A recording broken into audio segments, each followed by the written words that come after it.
Hello everyone, welcome back to Crash Bandicoot. So last time when we left off, we had just completed the Lost City, which was a hell of a long stage. So now we're going to continue on to Temple Ruins,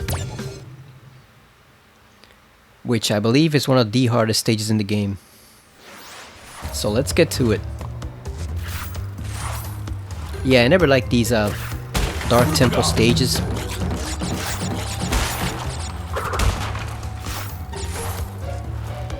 It is just way too easy to lose your footing here with some of these tricky ass jumps.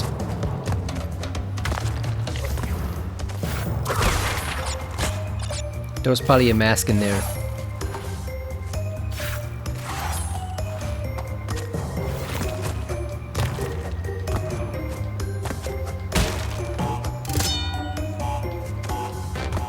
Yeah, these are some very tricky jumps, especially because you don't have the slide jump from the second game.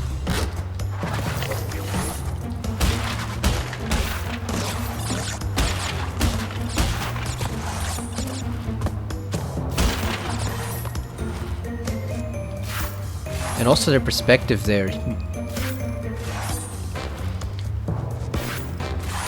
It's not so bad with the jumps that are side to side, but the ones facing downward like this are very tricky to pull off.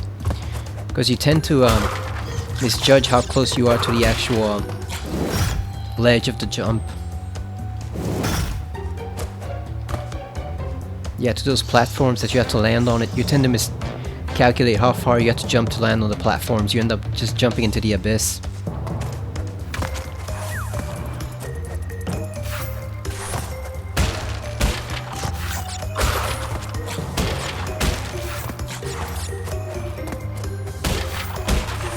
We're only gonna play a little bit of this because we got started way late.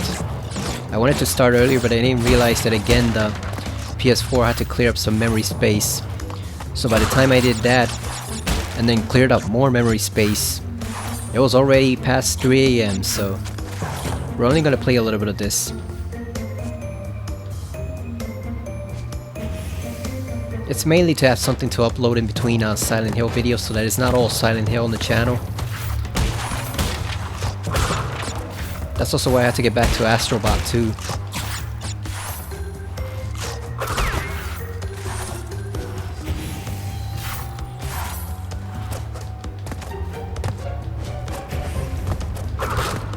Can you imagine a kid?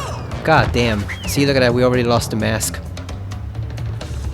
Can you imagine a kid trying to do this on Christmas morning when playing Crash after getting it for the PS1? Can you imagine an 8 or 10-year-old kid trying to do these stages? Like, unless you've grown up on Mario and you've played some of those really hard stages, I imagine this must have been quite a challenge to the average 8 or 10-year-old. Or even the average 12-year-old.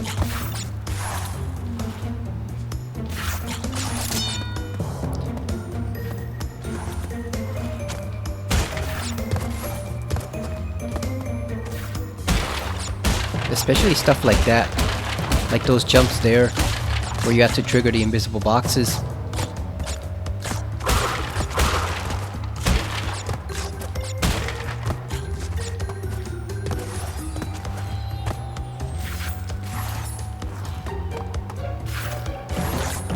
I forgot how many hidden passages this one has, or how many hidden bridges.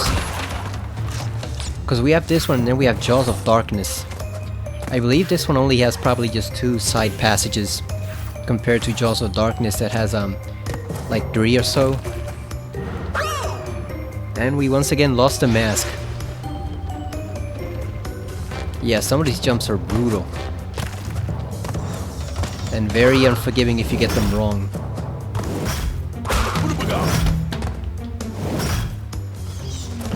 God damn.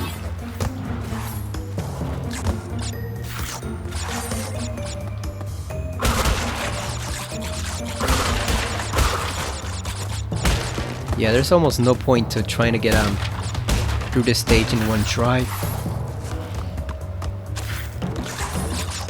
Because you can make it all the way to the end and just miscalculate on one jump.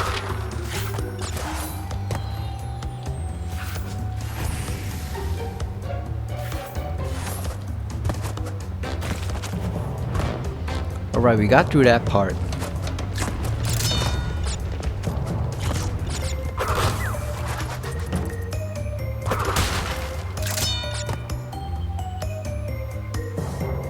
Also, jumping forward like that, it's very easy to judge incorrectly how much distance you have to cover. And it doesn't help that they actually alter the controls from the original Crash. So now, see what I mean? Now it plays more like Crash 2. So it's very easy to miscalculate your jumps. It's one of those situations where they probably should have just designed like one control scheme for Crash 1 and then a second for Crash 2 and 3, like it was originally, you know. Like find some way to just divide it in the game instead of all three having just the same control scheme. Because some of the physics doesn't work quite as well in Crash 1 as they do in 2 or 3. In some respects it actually makes the game harder. So there probably should have been a little bit of division there between Crash 1 and 2 and 3. At least you got the gem, but still. Let's get out of here.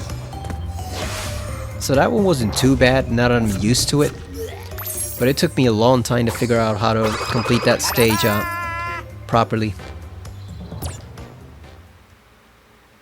Because when you're playing that thing for the first time, it is no joke. Oh, and here's another hard stage, Road to Nowhere. The second island is just littered with very hard stages. Oh yeah, this is everybody's favorite stage, isn't it? Everybody loves this stage. Not really.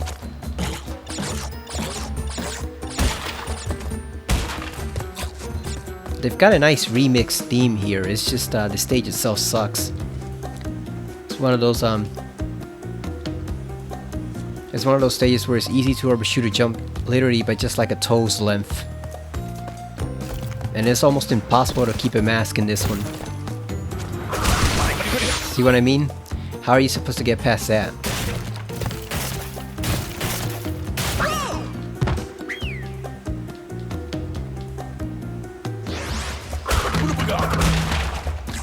Now in the original version, I believe you could run along the ropes here, but I don't think that's possible in this scenario. Well, you can kind of put it off right there, as you see, but the thing is, it's very easy to slip off the rope. It's better to actually just try to jump from platform to platform.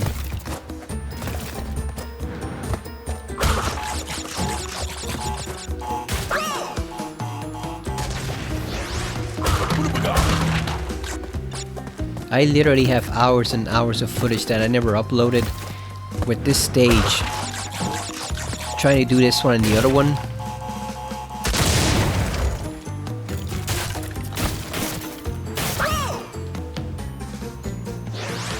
The high road. Yeah, I have like 2 or 3 hours worth of footage that I never uploaded, just trying to get those stages done correctly the first time this came out, way back in like 2017.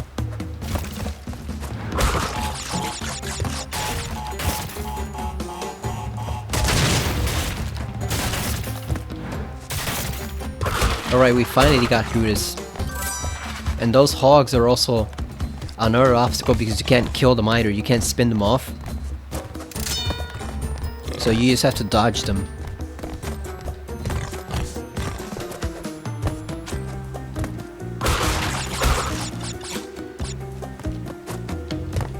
I think it's pretty fair to say this is not anybody's most replayed Crash Bandicoot game. There's probably 2 or 3. Maybe Twinsanity for the people who appreciate that game. I gotta get back to that game eventually.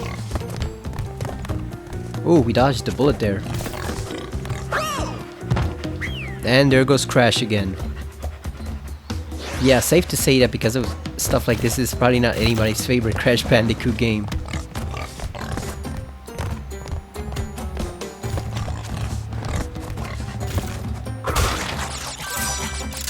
Like the regular stages are nice and decent to replay, like Jungle Rollers, the first one, Insanity Beach, stuff like that. The ones where you have to ride the hog, but then stuff like this is nightmarish to do. because this is some precision platforming that you're having to do, and not everybody has the patience for that. Here's the missing gem, which we have to get later on. I don't even know where this gem is. I think it might be in Sunset Vista.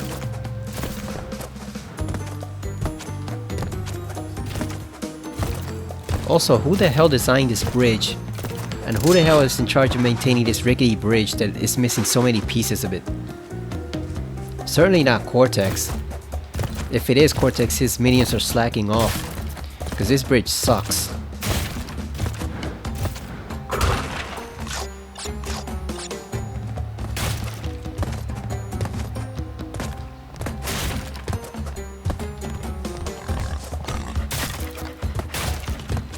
It's also hard to do commentary and also concentrate on this. But at least we got a checkpoint. God damn it! See what I mean? Look at this bullshit. Now we gotta start all over again from over here. God damn it.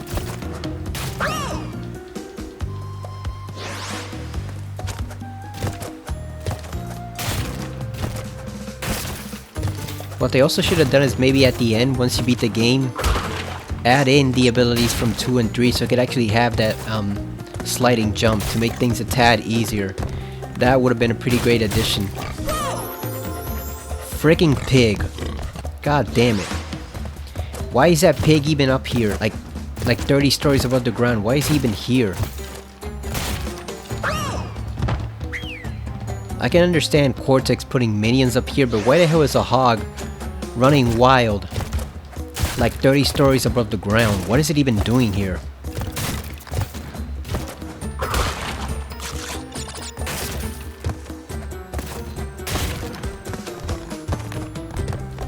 So I think we're gonna have to jump over him.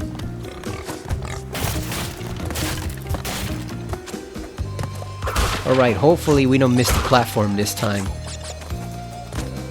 Okay, we made it. Yeah, direct attacks don't hurt those hogs. Yeah, I know that game.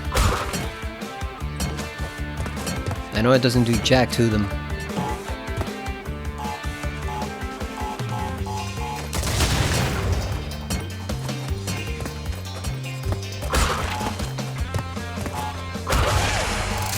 How big was Crash Bandicoot back in its heyday, when it first got released on the PS1? That was a long time ago, so I've kind of forgotten that by now, but how big was Crash back in the day? Like, was he really that big, or did Mario still have the edge on Mario 64? Like, compared to the other mascots, how big was he? I know Spyro had a fair share of popularity, but did he ever match like Sonic and Mario's popularity?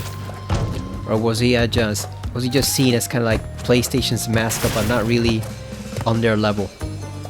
Look at that, we're missing 11 boxes due to the gem. Oh, never mind. God, oh no, we can't actually go over there.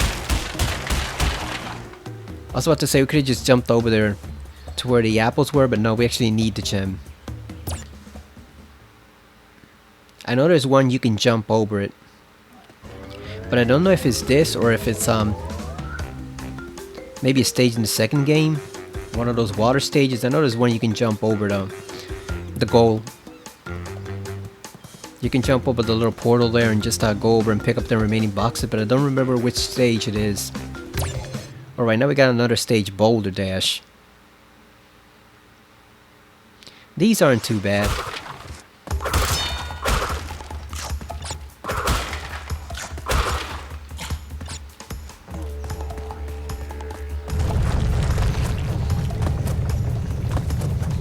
So an update on the golf situation from the last video.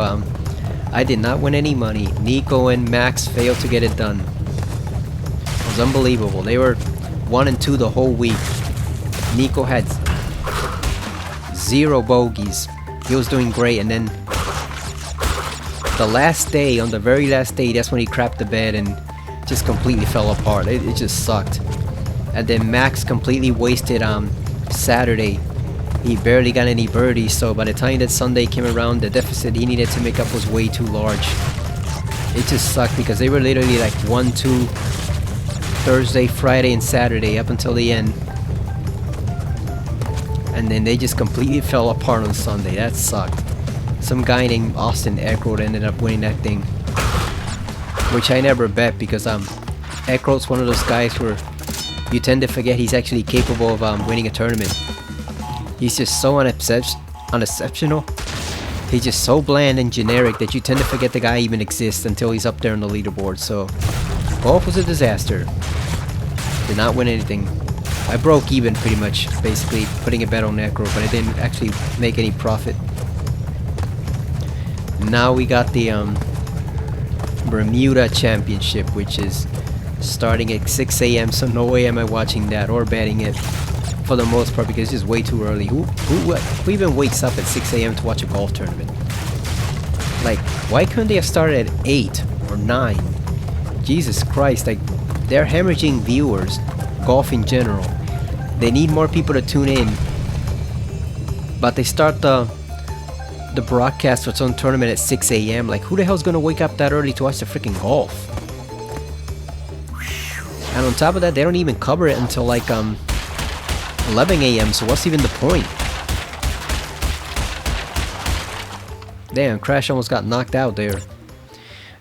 Yeah, what's even the point of starting so early if no one's even gonna see it?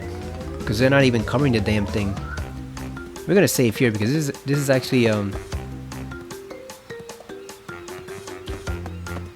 wait a second, how do we save? I already forgot.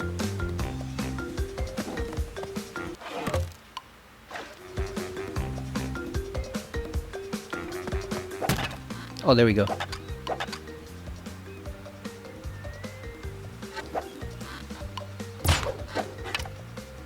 Yeah, no one's even awake to watch that, and then they don't start covering it until like 11 AM anyway, so what's the point of even starting that early? Why can't you just start at 8 or 9 AM in the morning? Makes no sense.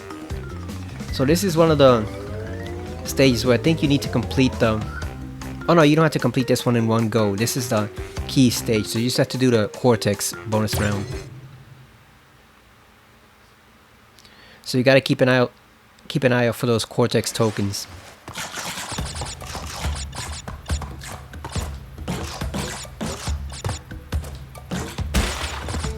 What would you like to see in the next Crash game if they ever return to it? Which is doubtful. I'd like to see more stages, not necessarily like this, but more like platforming stages of the old kind. Because they tried a few new gimmicks in Crash 4, but the thing is, those stages, they made them hard as hell, even compared to stuff like this. And there's too much stuff going on too, like they're too busy.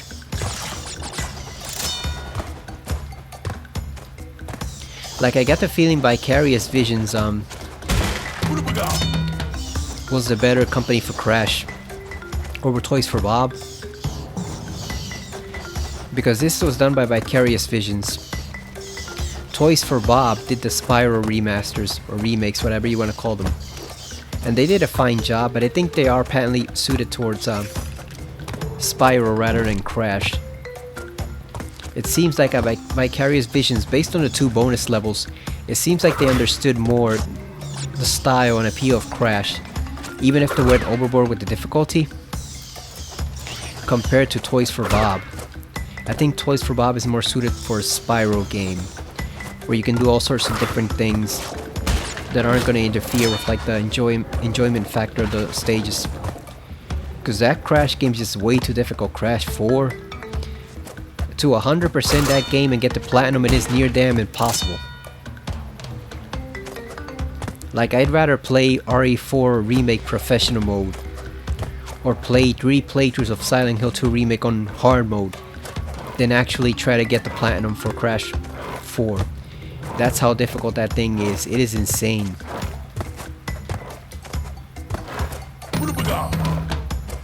Always remember there's a second mask hidden there. These blocks are no joke either. The blocks that push you outwards, it is very easy to mistime your jump there and you just end up getting pushed off the platform. They are no joke.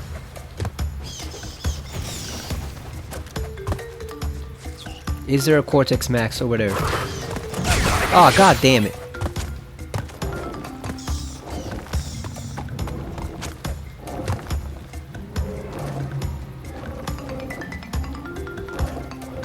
I just always forget the timing of them.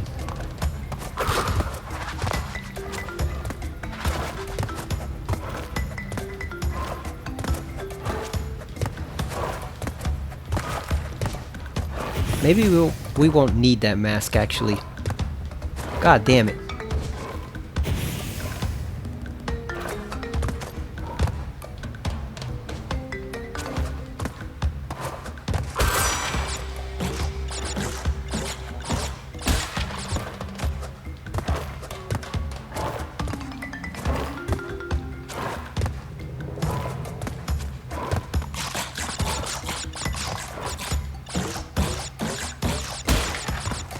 Now normally this would be where a stage would end, but as you can see I don't think we're even halfway up.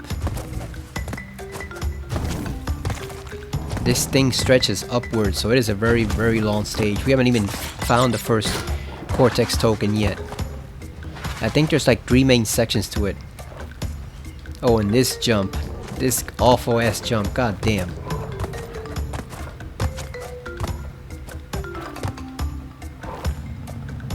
See, this is where you would have the 3 masks, but unfortunately we lost that one, so it is what it is. I don't know if there's another one. I don't think so. I think it's only 3 per level. God damn. We just almost fell off the ledge right there.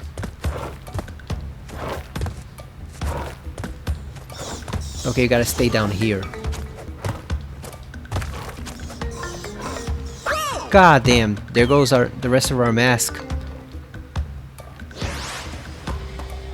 And they put us all the way over here too.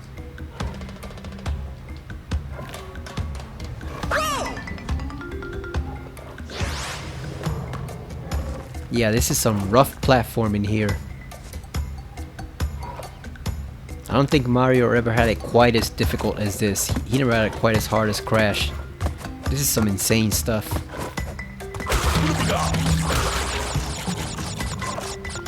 One thing I appreciate is that if you die enough times, they do give you a second mask. They give you one automatically. Just to help you out a bit.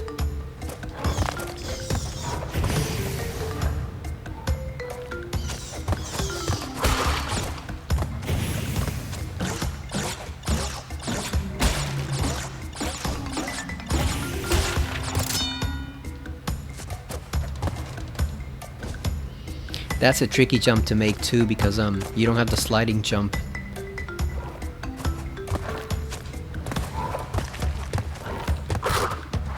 Okay, here's one of the, I think one of the Cortex tokens. You gotta jump on this guy and hit that box. Yep, we got one. Only one, we're still missing 2. Oh, there's another mask right there. So yeah, we still could have gotten 3. Unfortunately, we screwed that up.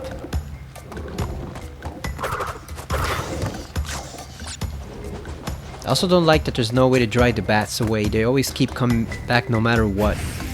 No matter how many of them you kill, they're basically infinite.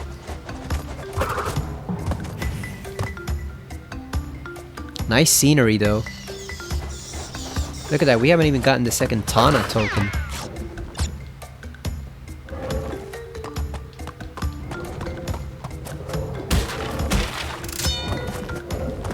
Oh crap.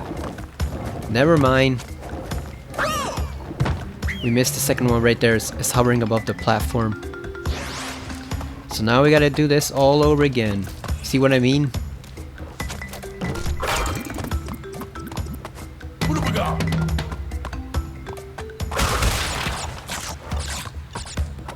These stages are just difficult to do perfectly. You always end up screwing up in some way.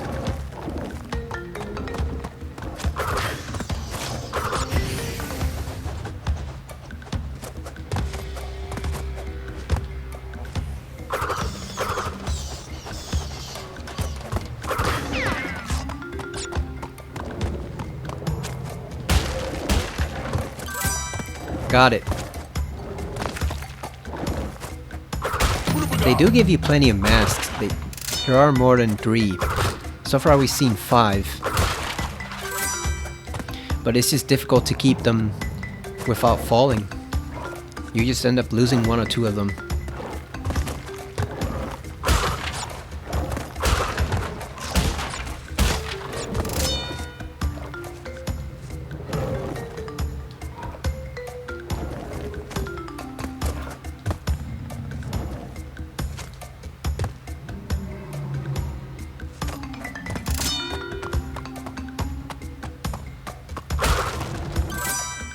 There's the third Cortex token.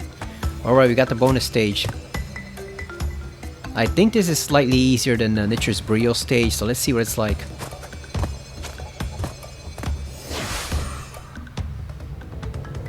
Here we go.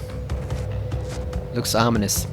This actually looks like the area in that they have in Crash 4 in the retro tapes that Cortex was supposedly doing of Crash's skills. Which makes no sense because Crash has skills in those tapes that he doesn't have before, so that makes no sense continuity wise.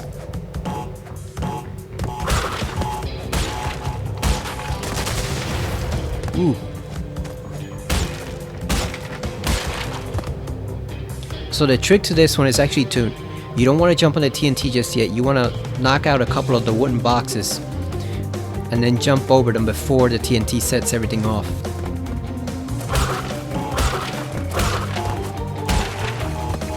Alright, we made it. Not bad. I can actually see this one being done in one try on the original game.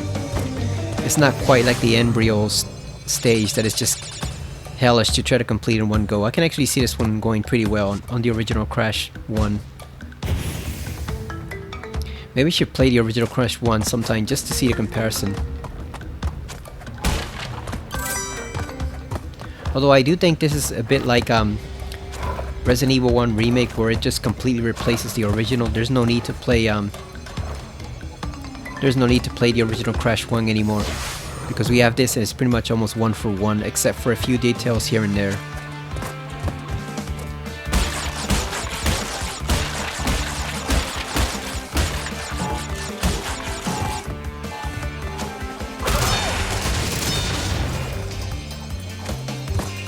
They should let you accumulate more than 99 lives though, because it is very easy to rack them up quickly in this version of the game.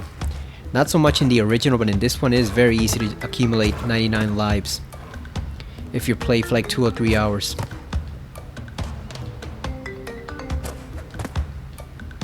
That jump's a bit tricky there because it's not the one you expect. You want to aim at the platform further away from you, not the one closest to you. God damn! Look at this! Look at this bullshit! Oh, bull crap for any kids watching.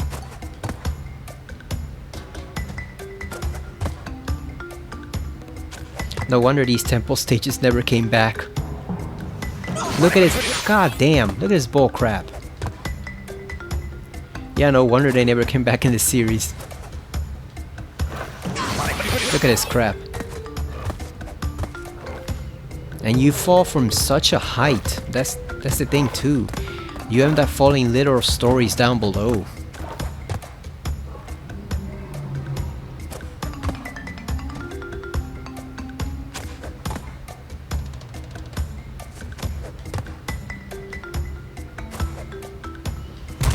God damn, come on, Crash. Work up some effort.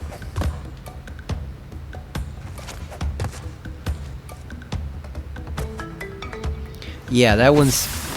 Look at that, he just burned. That one's proving mighty difficult there. It sucks because, like I said, he only has 2 abilities here. He can only spin and he can jump. That's it. None of that fancy stuff. Sliding jump or extra high jump that he gets in Crash. That he gets in Crash 2 and 3. So all you can do is just a regular plain old jump, which doesn't help you much.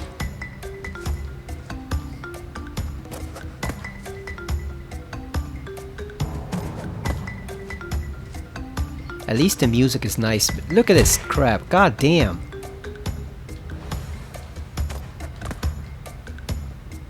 That right there is probably the hardest jump I've had to do so far in the game.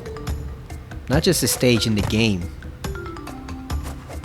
Finally got it, Jesus. Hit that checkpoint so that we don't have to go back. And the stage is still not done. Look at this. We're still not through with it.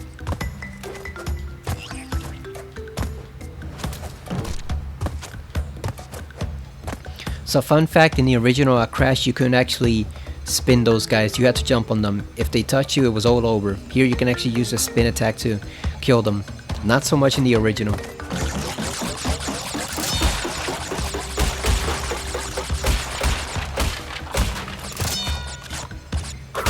At least we got the gem though, we don't have to come back here. And we got the key, so we're all good as far as this stage.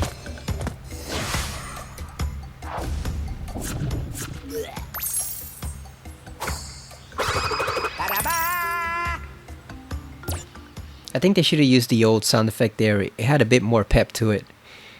When he originally shouted. Had just a bit more pep to it. Alright, so we unlocked the secret stage, so we're gonna go over here. We're gonna check out Ho Hog.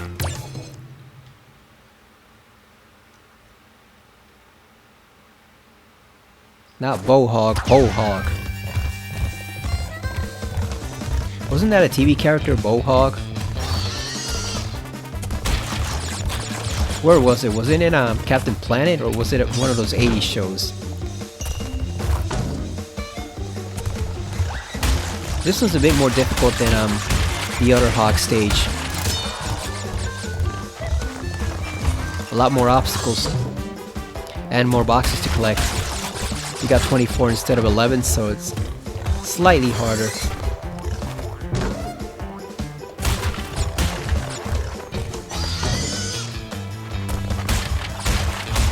I wonder what arrangement Cortex has with those islanders. Like, do they serve them directly, or are they henchmen too, or... Alright, we got them all. Not bad. Or do they just have like an arrangement with him, you know? They give him test subjects and he leaves them alone. Also, one detail that bugs me about the remakes or remasters, whatever these are, they never really got Crash's dance down quite right. For some reason, it just doesn't seem right when he does it. You'll see what I mean in the second game. It looks a little bit stiff. Alright, so now we're going to go to the boss, Koala Kong. This is another guy that never came back in the series too. Kinda like this Arnold Schwarzenegger type koala, he never came back either.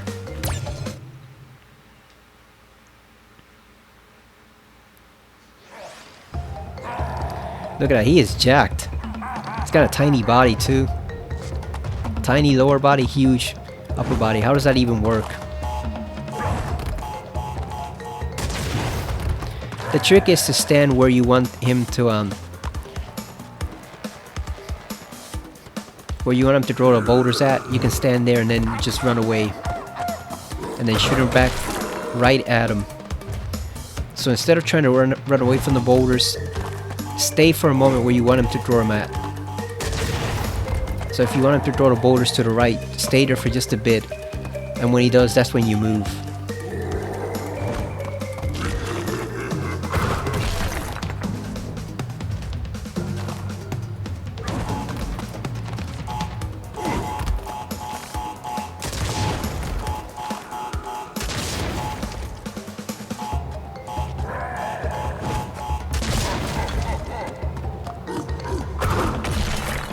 Alright, one more. Aw, damn. Crap, I did not move fast enough.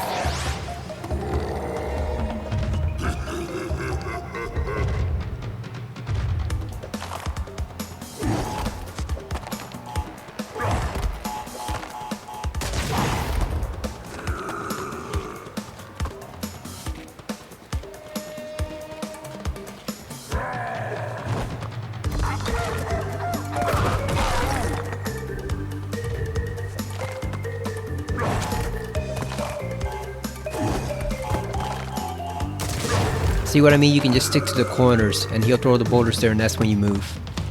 Kinda trick him into throwing him at the wrong place.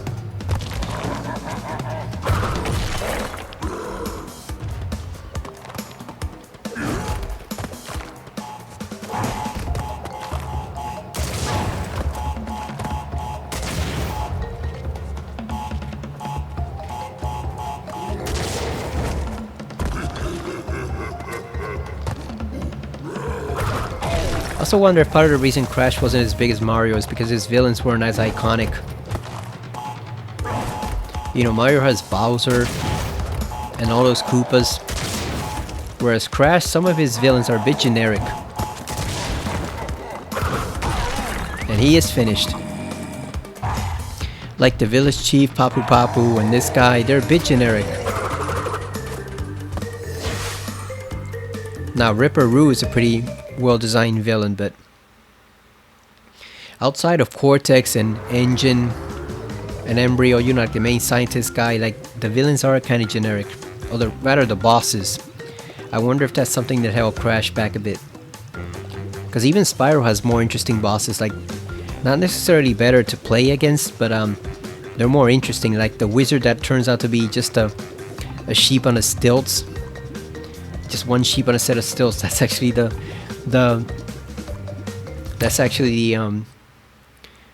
first boss in the first Spyro game. So Spyro does have more creative bosses than Crash does. Crash didn't really start to get good bosses until like the second and third games.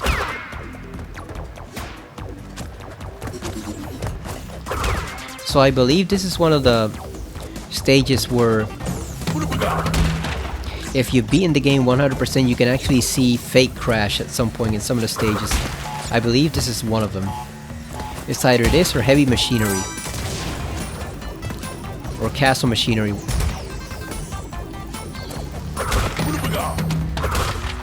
Because I think this is Castle Machinery, right? And then the later one is Heavy Machinery. Or is this Heavy and the other one's Castle? I forget. But either way, you can actually see fake Crash dancing in one of those pipes. So this is the last stage we're gonna do for tonight. You can see it also has the two embryo tokens. What sucks is those stages don't actually give you anything, they're just for bragging rights. Just purely for bragging rights to say you completed them. They don't give you anything here, and they never gave you anything in the original game either. It's just for completion's sake. Which kind of limits your eagerness to do them. You know, you're not going to get anything out of them, so why even bother at that point?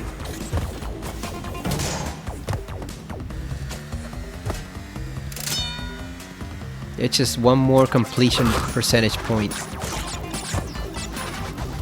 Be careful with these. Crash can't kill those no matter what. I think you need the mask to kill them. Makes sense, they're dangerous machines, so you can't just spin them away. These guys, however, you can take out. Ooh! Miscalculated there. I had forgotten those open like that.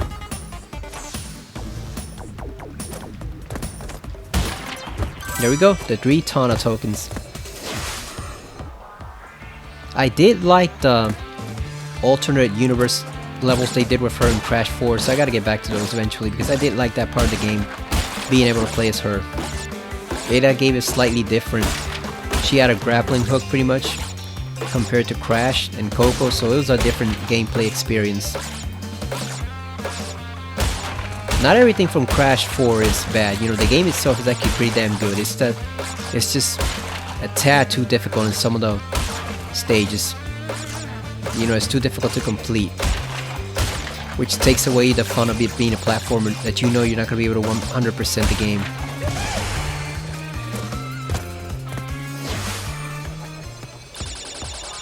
People were complaining when this game was released that they made Tana too unsexy, but she still looks pretty smoking hot for a Bandicoot there. Like, Crash certainly has no complaints. God damn, I keep forgetting those things are there.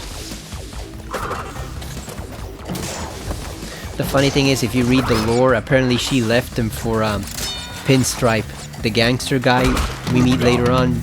She actually left Crash for him, so that sucks for Crash, but then I guess maybe he dodged the bullet, because maybe she wasn't quite as wholesome as she appeared to be if she left him for that guy,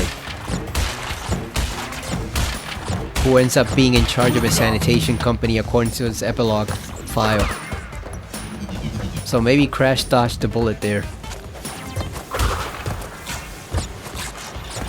Of course, we know the real reason why God damn it, why they replaced her was because she was seen as being, you know, not too family friendly. So that's why they put his sister instead.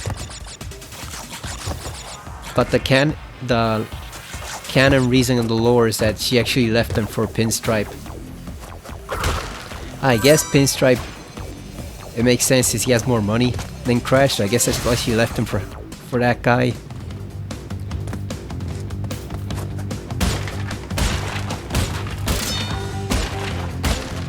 It's her loss, right? Crash would have been devoted to her. That guy probably cheats on her all the time. God damn.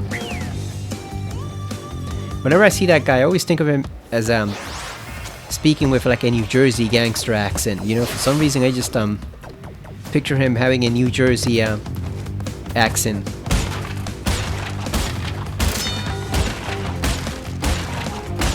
I know he's probably modeled more after New York gangsters, like the ones in Street Trash, but for some reason I just picture him with a Jersey accent. I don't know why. And I am not a fan of The Sopranos, so that has nothing to do with it. I don't know why, for some reason I just picture him running a sanitation company with a Jersey accent. Damn, he almost killed Crash there. Alright, so we actually made it. I believe this is the second and last of the embryo stages. I think from then on it's just Cortex tokens. Wait a second, are we going up or down?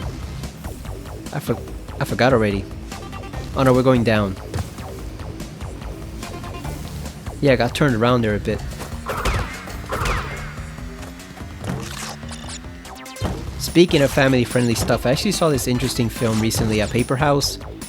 I'd watched a part of it many years ago because it was on Kinder Trauma. Remember that site? But I never finished it, so I was always looking to watch it because it wasn't available in the US, and it finally got put on Amazon Prime, and it's okay. Like it wasn't quite as scary as I expected it. I've forgotten it is a kids movie primarily, so it's not really hardcore horror or anything like that. It's just spooky in some places, and the main character is a lot more bratty and kind of unlikable than I remembered, but it's still a pretty interesting piece from the 80s. It was made by the guy who directed Candyman, of all things, Bernard Rose. So it's a pretty interesting film. I definitely recommend you check it out if you want to see like a kids film that if you want to see a kids film that's not the usual kids film out of the 80s. You know, it's not the usual Spielberg type stuff. If you want to see something like that, check out Paper House on Amazon Prime. I won't say it's well worth your time, but I think it's definitely worth a bit of your time. It's I think it's one of those movies you kind of have to watch maybe twice to really get what's going on, and you also have to look past the unlikability of the main character for like the first 15 or 30 minutes. She gets better. Why are we going over here? I want to save. She gets better. God damn, why is it not saving?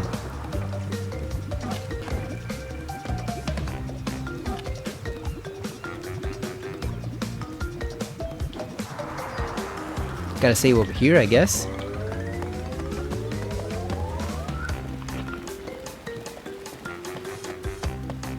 What is wrong with the PS4 controller tonight? I'm trying to save it, it's not letting me.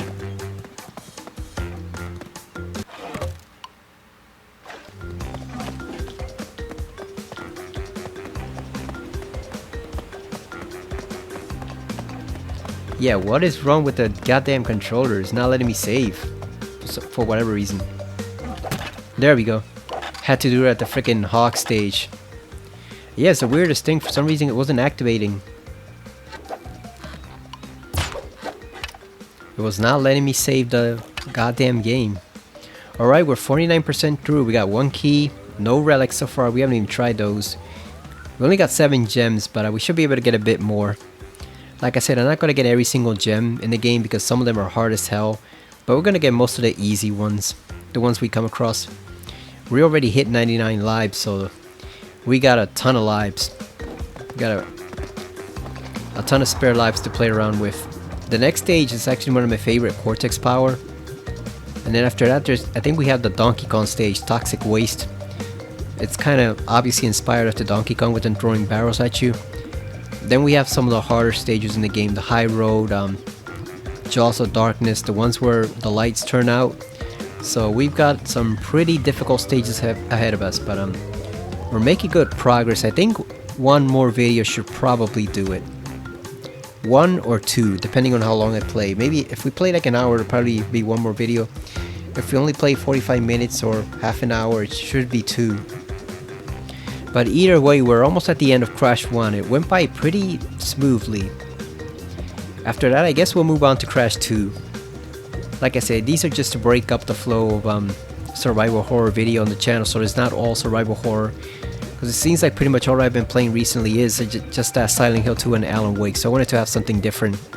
I know I need to go back to Astrobot, but for whoever watches this, if anybody watches this, like I said, it's just to break up the onslaught of survival horror in the channel.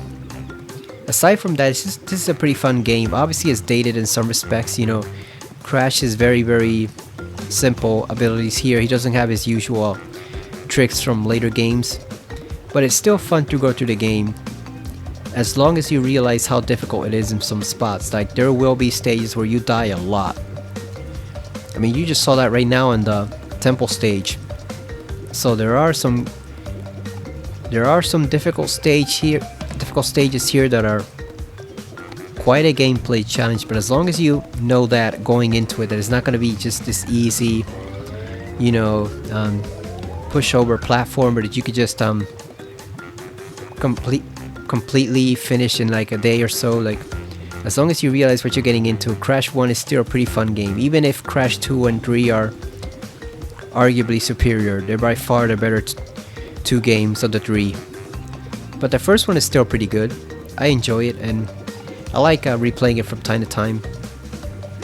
And the decent thing is that it's available everywhere, so you know, you can pretty much play it on any console. PS5, PS4, even the Switch is pretty much on every console. PC, Xbox, so there's no excuse not to play the set of remasters. So that's it for now for Crash 1.